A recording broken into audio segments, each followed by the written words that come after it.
ನಮಸ್ಕಾರ ಎಲ್ಲರಿಗೂ ಬಸ್ welcome back to saga stories. Top 5 cricketing ಅಪ್ಡೇಟ್ಸ್ಗೆ ಸ್ವಾಗತ. ಎಲ್ಲರಿಗೂ ಮಗ್ಗ ಪಟ್ಟನಂಗೆ ಹೋಗ್ಬಿಡೋಣ ಅಪ್ಡೇಟ್ಸ್ಗೆ. ಬೇಗ ಹಂಗೆ ಸಬ್ಸ್ಕ್ರೈಬ್ ಹಾಕೊಳ್ರಿ ಬೇಗ. ಏನಕ್ಕೆ ಹಂಗೆ ಮೀನಾಮೇಶ ಎಣಿಸ್ತೀರಿ ಯಾವಾಗ್ಲೂ ಕೂತ್ಕೊಂಡು. ಸೊ ಓಕೆ, ಸಬ್ಸ್ಕ್ರೈಬ್ ಆಗ್ತೀರಾ ಅಂತ ಅನ್ಕೊಂಡಿದ್ದೀನಿ. ಮೊದಲನೇ update it's about T20 ranking. ಮಗ ಲಿಯಾಮ್ ಲಿವಿಂಗ್ಸ್ಟನ್ ಅವರು ಮೊದಲನೇ ಸ್ಥಾನಕ್ಕೆ ಬಂದಿದ್ದಾರೆ ಇವಾಗ ವಿಶ್ವ T20 ಆಲ್ರೌಂಡರ್ಸ್ಗಳ ರ್ಯಾಂಕಿಂಗಲ್ಲಿ. ಹಾರ್ದಿಕ್ ಪಾಂಡ್ಯ ಅವರು ವರ್ಲ್ಡ್ ಕಪ್ ಆಗ್ತಿದ್ದಂಗೆ ಮೊದಲನೇ ಸ್ಥಾನಕ್ಕೆ ಬಂದಿದ್ರು. ಸೊ ಇವಾಗ ಹಾರ್ದಿಕ್ ಪಾಂಡ್ಯ ಅವರು ಯಾವ ಸ್ಥಾನದಲ್ಲಿ ಇದ್ದಾರೆ ಅಂತಂದ್ರೆ 7ನೇ ಸ್ಥಾನಕ್ಕೆ ಹಾರ್ದಿಕ್ ಪಾಂಡ್ಯ ಹಂಗೆ ಟಕ ಟಕ ಟಕ ಟಕ ಅಂತ ಹಂಗೆ ಇಳ್ಕೊಂಡ್ ಬಂದಿದ್ದಾರೆ. ಯಾಕಂದ್ರೆ ಆಕ್ಟಿವ್ ಆಗಿ T20ಸ್ನ ಹಾರ್ದಿಕ್ ಪಾಂಡ್ಯ ಆಡಿಲ್ಲ. ಆಲ್ಮೋಸ್ಟ್ 2 ತಿಂಗಳು 3 ತಿಂಗಳು ಆಗ್ತಾ ಬಂತು. ಸೊ ಅದರಿಂದ ಆಡಿಲ್ಲ ಅಂತಂದ್ರೆ ಆಬ್ವಿಯಸ್ಲಿ ಮೇಲ್ಗಡೆ ಇರೋರು ಕೆಳಗಡೆ ಹೋಗ್ತಾರೆ, ಕೆಳಗಡೆ ಇರೋರು ಮೇಲ್ಗಡೆ ಹೋಗ್ತಾರೆ. Liam Livingstone with 253 rating points ಇಂದ ಮೊದಲನೇ ಸ್ಥಾನ ಇಟ್ಕೊಂಡ್ರು ಅಂತಂದ್ರೆ 2 ಮ್ಯಾಚ್ ಸಗದಾಗಿ ಪರ್ಫಾರ್ಮ್ ಮಾಡಿದ್ರು ಆಸ್ಟ್ರೇಲಿಯಾ ಮೇಲೆ ರೀಸೆಂಟ್ ಆಗಿ. ಅದರಿಂದ ಇವ್ರು ಮೊದಲನೇ ಸ್ಥಾನಕ್ಕೆ ಹೋಗಿದ್ರೆ. Marcus Stoinis with 211 points. ಸಿಕ್ಕಾಪಟ್ಟೆ ವೈಡ್ ಡಿಫರೆನ್ಸ್ ಇದೆ ಫಸ್ಟ್ ಸ್ಥಾನಕ್ಕೂ ಸೆಕೆಂಡ್ ಸ್ಥಾನಕ್ಕೂ. ಓಕೆ, ಲಿಯಾಮ್ ಲಿವಿಂಗ್ಸ್ಟನ್ಗೆ IPL ಏನಾದ್ರು ಬೇಡಿಕೆ ಗಿಡಿಕೆ ಇರುತ್ತಾ, ಮೊದಲನೇ ಸ್ಥಾನದಲ್ಲಿ ಇರತ್ಕಾರೋ ಅಂತ ನೋಡೋಣ. ಅಪ್ಡೇಟ್ ಬಂತು ಇಂಡಿಯಾ ವರ್ಸಸ್ ಬಾಂಗ್ಲಾದೇಶ್. ಮೊದಲನೇ ಟೆಸ್ಟ್ ಮ್ಯಾಚ್ ಮೊದಲನೇ ದಿನ ನಡೀತಾ ಇದೆ. Session 3 first session second session ಅಷ್ಟೊಂದೇನು ಇಂಡಿಯಾ ಪರವಾಗಿ ಆಗಿಲ್ಲ. ಸೊ ಥರ್ಡ್ ಸೆಷನ್ ನೋಡೋಣ ಹೆಂಗಾಗುತ್ತೆ ಅಂತ. ಇದ್ರ ಮಧ್ಯ ಜಗಳ ಆಗಿದೆ Rishabh Pant, in between Rishabh Pant and Liton Das. ಏನು ದೊಡ್ಡ ಜಗಳ, ಏನು ಅತಿರೇಕಕ್ಕೆ ಹೋಗಿ ಹೊಡೆದಾಡ್ಬಿಟ್ಟು ಬೈದಾಡ್ಬಿಟ್ಟು ಕೂಗಾಡ್ಬಿಟ್ರು ಅಂತಲ್ಲ, ಏನೋ ಹಂಗೆ ತಕ್ಕ ಮಟ್ಟಿಗೆ ಎಕ್ಸ್ಚೇಂಜ್ ಆಫ್ ವರ್ಡ್ಸು, ಒಂಥರ ಲೈಟ್ ಎಕ್ಸ್ಲೆಡ್ಜು ಅನ್ನೋ ಥರ ಹೇಳ್ಬೋದು ಆಗಿದೆ. ಅದು ರಿಷಬ್ ಪಂತ್ ಅವ್ರಿಗೆ ಏನೋ ಬಾಲು ಅವ್ರಿಗೆ ಬೀಳೋ ಥರ ಅನ್ನಿಸ್ತು ಅಂತ ಕಾಣಿಸುತ್ತೆ. ಫೀಲ್ಡರ್ಗಳೆಲ್ಲ ಥ್ರೋ ಎಸಿತಾ ಇರೋದು, ಲಿಟನ್ ದಾಸ್ ಅವ್ರ ಹತ್ರ ಥ್ರೋ ಎಸಿತಾ ಇರ್ತಾರಲ್ಲ, ಅದು ರಿಷಬ್ ಪಂತ್ ಅವ್ರ ಮೈ ಮೇಲೆ ಎಸೆಯೋ ಥರ ಕಾಣಿಸ್ತಾ ಇತ್ತು. ಅದಕ್ಕೋಸ್ಕರ ಯಾಕೆ ಗುರೋ ನನ್ನ ಮೇಲೆ ಎಸಿತಾ ಇದ್ದಾರಲ್ಲ, ನಿನಗೆ ಎಸೆಯಾಗಿ ಹೇಳೋಗುರೋ ಅಂತ ಹೇಳಿದ್ರಂತೆ. ಅದಕ್ಕೆ ಅವ್ರು ಎಸಿಲೇಬೇಕಲ್ಲ, ಏನು ಬೇರೆ ವಿಧಿ ಇದೆಯಾ, ಅವರು ಎಸಿಲೇಬೇಕು, ಅವ್ರು ಎಸಿತಾ ಇದ್ದಾರೆ ಅಷ್ಟೇ, ಆಡಮ್ಮ ನೀನು ಅನ್ನೋ ಥರ ಹೇಳಿದ್ದಾರೆ. ಸೊ ರಿಷಬ್ ಪಂತ್ಗೆ ಅವ್ರ ಮೇಲೆ ಬಾಲ್ ಎಸಿ ಥರ ಅನ್ನಿಸ್ತು ಅಂತ ಕಾಣಿದೆ. ಅದಕ್ಕೋಸ್ಕರ ಒಂದು ಕ್ವಶನ್ ಕೇಳಿದ್ರೆ ಅದಕ್ಕೊಂದು ರಿಪ್ಲೈ ಕೊಟ್ಟಿದ್ದಾರೆ. ಒಟ್ಟಿನಲ್ಲಿ ಎಕ್ಸ್ಚೇಂಜ್ ಆಫ್ ವರ್ಡ್ಸ್ ಅಂತೂ ಆಗಿದೆ. ಇದೇನು ದೊಡ್ಡ ಜಗಳ ಏನಲ್ಲ, ಒಟ್ಟಿನಲ್ಲಿ ಎಕ್ಸ್ಚೇಂಜ್ ಆಫ್ ವರ್ಡ್ಸ್ ಅಷ್ಟೇ. ಅಪ್ಡೇಟ್ ನಂಬರ್ 3, ಯಶ್ ದಯಾಳ್ ಒಂದು ಸ್ಟೇಟ್ಮೆಂಟ್ ಕೊಟ್ಟಿದ್ದಾರೆ ಮಗ related to MS Dhoni. RCB versus CSK match, must win match, league ಸ್ಟೇಜ್ನ ಲಾಸ್ಟ್ ಮ್ಯಾಚು. ಸೊ ಈ ಮ್ಯಾಚು ಅದೆಷ್ಟು ಇಂಟೆನ್ಸಿಟಿನ ಕ್ರಿಯೇಟ್ ಮಾಡಿತ್ತು ಅಂತ ಎಲ್ಲರಿಗೂ ಗೊತ್ತಿರುವಂಥ ವಿಚಾರನೆ. CSKಗೂ ಮಸ್ಟ್ ವಿನ್ನು, RCBಗೂ ಮಸ್ಟ್ ವಿನ್ನು. ಯಾರು ಗೆಲ್ತಾರೋ ಅವರು ಪ್ಲೇ ಆಫ್ಸಿಗೆ ಎಂಟ್ರಿ ಕೊಡ್ತಾ ಇದ್ರು.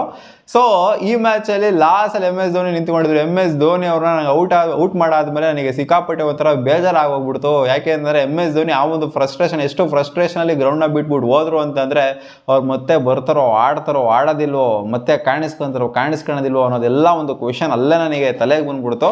ಸೊ ಆಸ್ ಎ ಫ್ಯಾನ್ ಆಗಿ ನಾನು ಸಿಕ್ಕಾಪಟ್ಟೆ, ನನಗೆ ವಿಕೆಟ್ ತೆಗೆದ್ರು ಕೂಡ RCBಗೆ ಒಳ್ಳೇದಾದ್ರೂ ಸಹ ನನಗೆ ಬೇಜಾರಾಗೋಯ್ತು ಅಂತ ಯಶ್ ದಯಾಳ್ ಅವ್ರು ಹೇಳಿದರೆ. ಇದು ಅವರ ದೊಡ್ಡತನ ಅಂತ ಹೇಳಬೇಕು. ಬಟ್ ಅವತ್ತು ಎಷ್ಟು ಸೆಲೆಬ್ರೇಷನ್, RCB ಹುಡುಗರಂತೂ ಕಳೆದು ಹೋಗ್ಬಿಟ್ಟಿದ್ರು ಅವತ್ತು. Update number 4, history.